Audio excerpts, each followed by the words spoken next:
When Things Fall Apart, Heart Advice for Difficult Times by Pema Chodron. Chapter 15, Going Against the Grain. Tonglen reverses the usual logic of avoiding suffering and seeking pleasure. In the process, we become liberated from very ancient patterns of selfishness. We begin to feel love for both ourselves and others. We begin to take care of ourselves and others. Tonglen awakens our compassion and introduces us to a far bigger view of reality. In order to feel compassion for other people, we have to feel compassion for ourselves. In particular, to care about people who are fearful, angry, jealous, overpowered by addictions of all kinds, arrogant, proud, miserly, selfish, mean, you name it. To have compassion and to care for these people means not to run from the pain of finding these things in ourselves. In fact, our whole attitude towards pain can change. Instead of fending it off and hiding from it, we could open our hearts and allow ourselves to feel that pain. Feel it as something that will soften and purify us and make us far more loving and kind. Tonglen practice is a method for connecting with suffering, our own and that which is all around us, everywhere we go. It is a method for overcoming our fear of suffering and for dissolving the tightness of our hearts. Primarily, it is a method for awakening the compassion that is inherent in all of us, no matter how cruel or cold we might seem to be. We begin the practice by taking on the suffering of a person who we know to be hurting and wish to help. For instance, if we know of a child who is being hurt, we breathe in with the wish to take away all of that child's pain and fear. Then, as we breathe out, we send happiness, joy, or whatever would relieve the child. This is the core of the practice, breathing in others' pain so that they can be well and have more space to relax and open. Breathing out, sending them relaxation or whatever we feel could bring them relief and happiness. Often, however, we can't do this practice because we come face to face with our own fear, our own resistance or anger, or whatever our personal pain happens to be just then. At that point, we can change the focus and begin to do Tonglen for what we are feeling and for millions of other people just like us who at that moment are feeling exactly the same stuckness and misery. Maybe we are able to name our pain. We recognize it clearly as terror, or revulsion, or anger, or wanting to get revenge. So we breathe in for all the people who are caught with that same emotion, and we send out relief or whatever opens the space for ourselves and all those countless others. Maybe we can't name what we're feeling, but we can feel a tightness in the stomach, a heavy darkness, or whatever.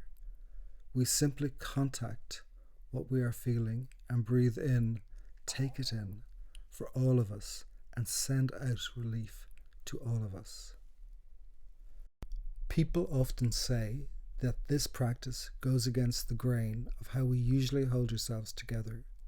Truthfully, this practice does go against the grain of wanting things on our own terms, wanting everything to work out for ourselves, no matter what happens to others. The practice destroys the walls we've built around our hearts. It dissolves the layers of self-protection we've tried so hard to create.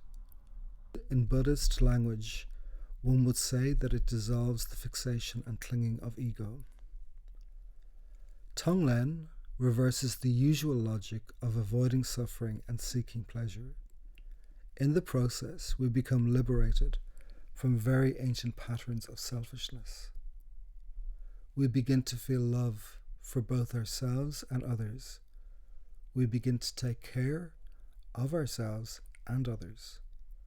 Tonglen awakens our compassion and introduces us to a far bigger view of reality.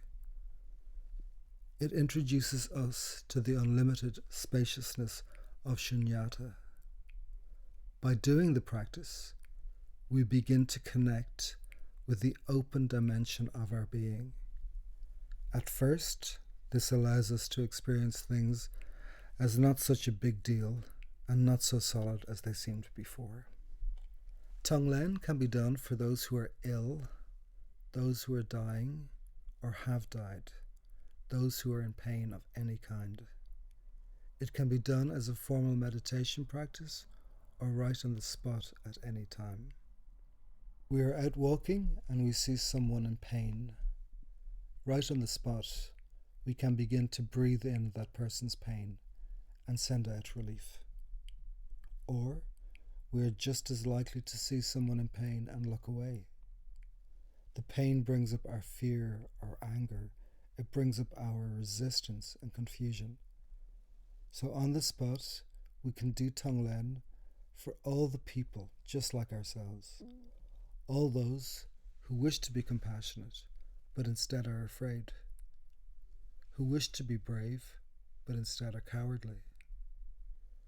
Rather than beating ourselves up, we can use our personal stuckness as a stepping stone to understanding what people are up against all over the world.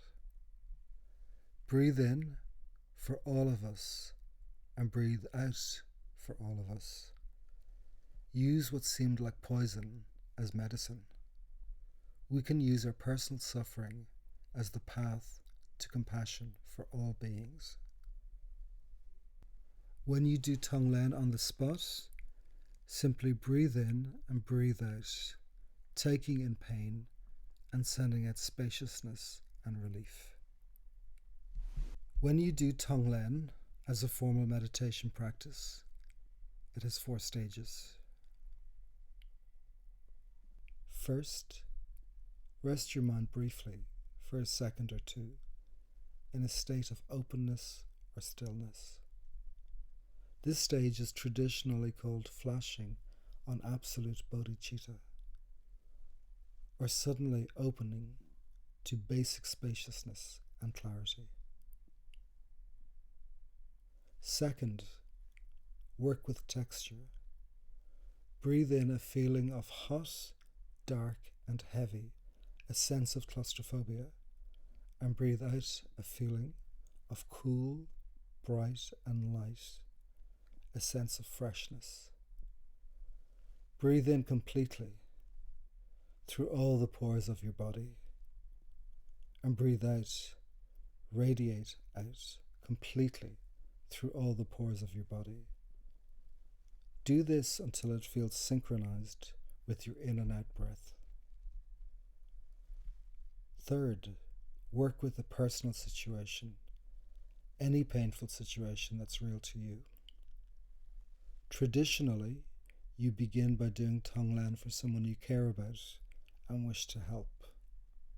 However, as I described, if you are stuck, you can do the practice for the pain you are feeling and simultaneously for all those just like you who feel that kind of suffering. For instance, if you are feeling inadequate, you breathe that in for yourself and all the others in the same boat. And you send out confidence or adequacy or relief in any form that you wish. Finally, make the taking in and sending out bigger. If you are doing Tonglen for someone you love, extend it out to those who are in the same situation as your friend. If you are doing Tonglen for someone you see on television or in the street, do it for all the others in the same boat. Make it bigger than just that one person. If you are doing Tonglen for all those who are feeling the anger or fear or whatever that you are trapped in, maybe that's big enough. But you could go further in all these cases. You could do Tonglen for people you consider to be your enemies, those who hurt you or hurt others.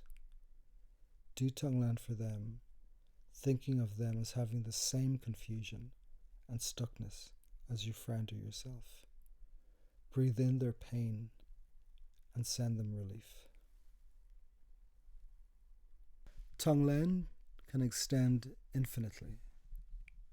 As you do the practice, gradually over time, your compassion naturally expands, and so does your realization that things are not as solid as you thought. As you do this practice, gradually, at your own pace, you will be surprised to find yourself more and more able to be there for others in what seemed like impossible situations.